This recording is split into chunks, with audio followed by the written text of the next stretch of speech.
Without this hospital, you're looking at $14 million a year, $14 million a year in economic impact. That's going to be subtracted from this economy in this area if this hospital leaves. And that's because not only does the hospital employ people, but the hospital also has suppliers that are near and in the area. And the estimate is about $700 per capita. So you got 25,000 people in this affected area. That's about $14 million. So that drastically lowers the economic tax base. Absolutely. 40% of critical access hospitals don't make a profit. Is that because they have to eat up so much cost from the uninsured? That's part of the reason. Part of it is also they don't have a lot of other profitable business lines to pull from, right? So what most hospitals do is they cross-subsidize. They take the most profitable business lines like cardiology, orthopedic services, and they subsidize the least profitable lines like emergency rooms. Well, hospitals like Pungo District Hospital, they don't have the ability to do that. And also, they have to pay, in comparison, a larger portion of their revenue for things like administration. We need to be able to show financially why going forward this differs from Vidant. In detailing our plan, we have a list of what the transition model assumes going into the transfer. And the first thing is that this hospital must be appropriately staffed and sized. There's been previous operations where there were more than 100 people on payroll for an organization this small, and with its mission, we believe that was just way too much staff. Large corporate healthcare is designed to fill beds. If you have a 400-bed hospital, when the CEO comes in the morning, they're probably looking at a dashboard, a suite of financials. The first thing they want to know is, what's the census? If I have a 400-bed hospital, I want 399 people in that hospital.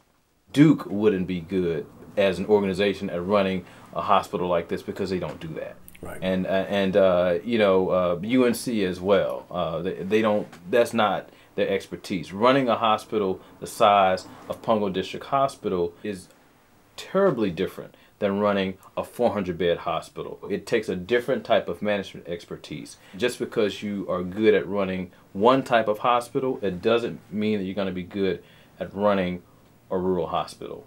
So we get the facility right-sized with the staff and with the number of licensed beds, and then we move on to budgeting appropriately for a facility this size. That would mean that we have reasonable assumptions for the amount of money that we would spend for practitioners.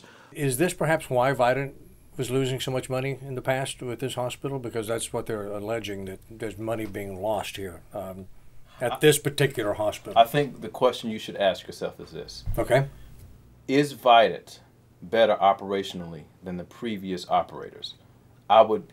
And your answer to that would be... yeah. Let me preface it. Sure. Most people would say because of the size of Vidant and its expertise and their financial resources, they should be as good or better. Okay? But why did they lose twice as much as the previous operators did? And the other question is, why only 2 years? So we really don't know whether or not they could have turned this around or not. It's 2 years. That's really not enough time. Will the hospital lose $2.5 million a year? We absolutely think that this hospital should have never lost that much money, and it certainly doesn't have to lose that much money going forward. Will it make, again, millions of dollars? No, that's not the function of a critical access hospital. If you're looking at a hospital to be a profit center, you're not going to find that would cause. You can ask any administrator of a CAR, you can ask any administrator of Department of Health and Human Services, they'll tell you that is not the mission of a CAR. They know these hospitals exist because if they did not exist, the people in that community would not have access to emergency services, and and their health would be impacted greatly. And that's the vital part of this story, is we need to have that hospital in existence for the people. of this area of Belhaven, Bath, Pantego, people who utilize this hospital. I didn't mean to cut you off on the, No, on the absolutely. programs.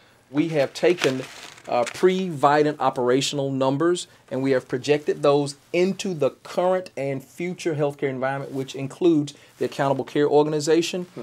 For the people who do not appreciate the Affordable Care Act for all that it is and all that it does, Vidant has stated on the record that they believe this hospital could have been kept open had Medicare been expanded. I'm sorry, had we had the Medicaid expansion. Right. They've gone on the record saying that. I wanted to point out where those funds would potentially come from. And where they come from is the establishment of an accountable care organization that includes the physicians, the pharmacists, all of the hospital, of course, and all of the folks who are germanely tied to healthcare in this community.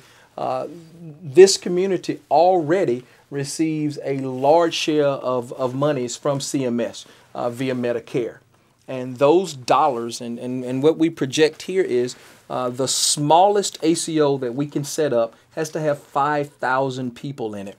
Well, 5,000 people, according to CMS, yearly generate about $45 million in healthcare cost for just the folks who are on Medicare in Beaufort and Hyde County. That number seems extremely large to you, but Yes.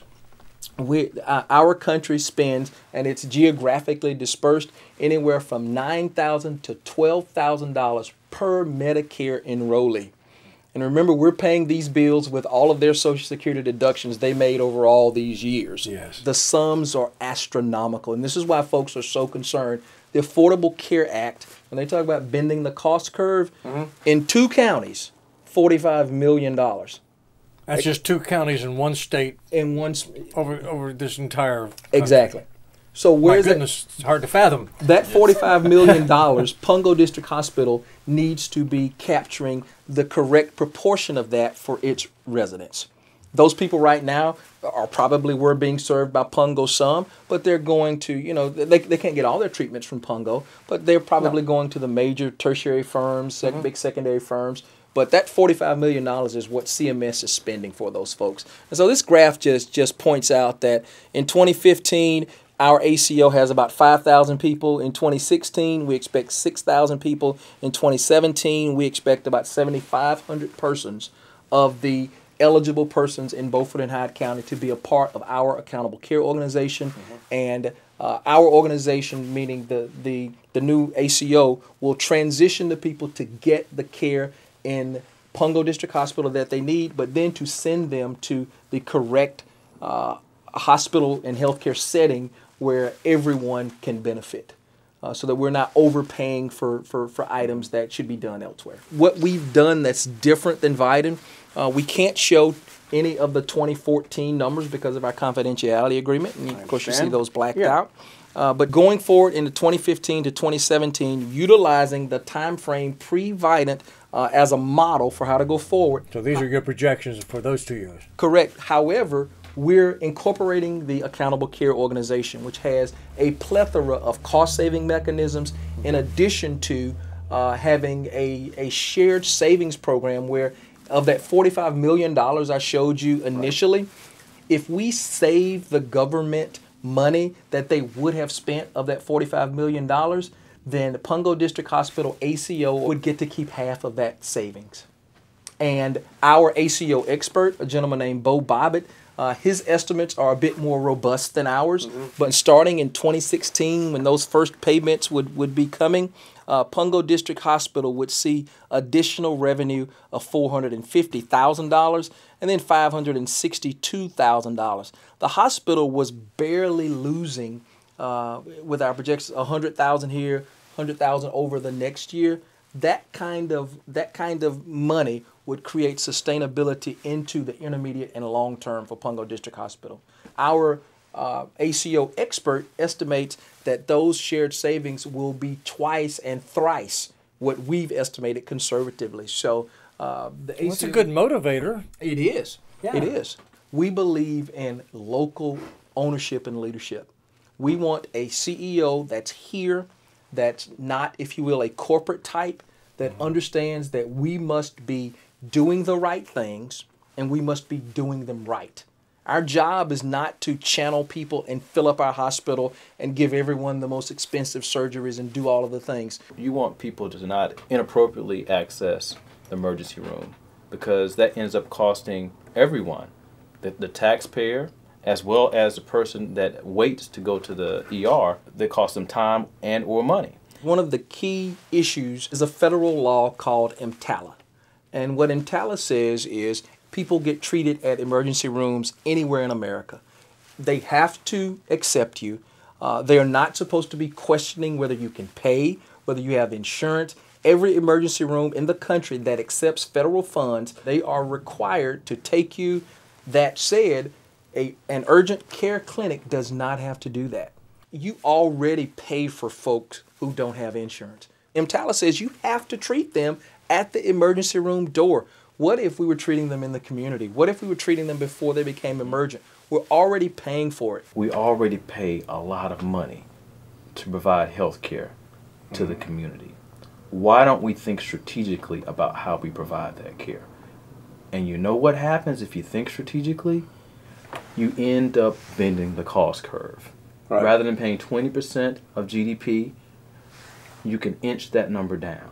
Rather than waiting until people absolutely need access to the emergency room because they're having a stroke, right, you can put them on some type of medicine to alleviate the hypertension. So preventative care, absolutely, just as important as emergency care. And just because preventative care isn't sexy, right? It's not the ER, me, cutting your chest open and me reviving you. Oh, they're not doing TV shows on right. it, no. No. The reality is, in real America, health care is a day-by-day choice. Either you have it and you access it, or you don't. And we know that if you don't access it, if you don't have access to it, or you're denied access to it, right, then the outcomes are going to be a lot more negative and a lot more costly, frankly. Yeah. And going forward, one of the primary things with Pungo District Hospital is its accountable care organization. Its essential mission is preventative care. We want to keep people out of the emergency room. We want people accessing health care at the least costly venue in which they need care. If they can be seen by their primary care doctor and that person manages their diabetes, then they don't have to see the endocrinologist 5 times a year. They can see that person, once a year, and their primary care doctor can manage it for them. Right. What we found was employing a navigator that essentially manages the high-risk patients, right? Calls them up, even makes house calls, does whatever it takes, informs them of different approaches to keep them healthy, eating correctly. What if you employed a program like that through this accountable care organization, countywide? What type of impact could you see? And this is what we should all embrace. You have to roll your sleeves up. You have to get dirty. You have to be willing to fight for the health care of your community. But if you're willing to do that, and if you're willing to keep groups that don't have those same interests out of your community, I think that we'll find that it might be a tough fight, but it's one that can be won. The mayor's fond of saying that this could be the Belhaven national model for rural health care. Right. I do not believe he's overstating that. Absolutely. We have to, as a nation, come up with a solution for rural health care. And you think this is the solution then? Absolutely. The Accountable Care Organization, via the Affordable Care Act, the navigators in this program, the folks similar to that, which will be nurse practitioners in the Accountable Care Organization, will be going into the communities, targeting those top 20% of folks that are utilizing most of the healthcare costs. That's how we bend the cost curve. That's how we make Pungo District Hospital sustainable. That's how we save money and we take care of everyone, because we just do it in a much smarter way.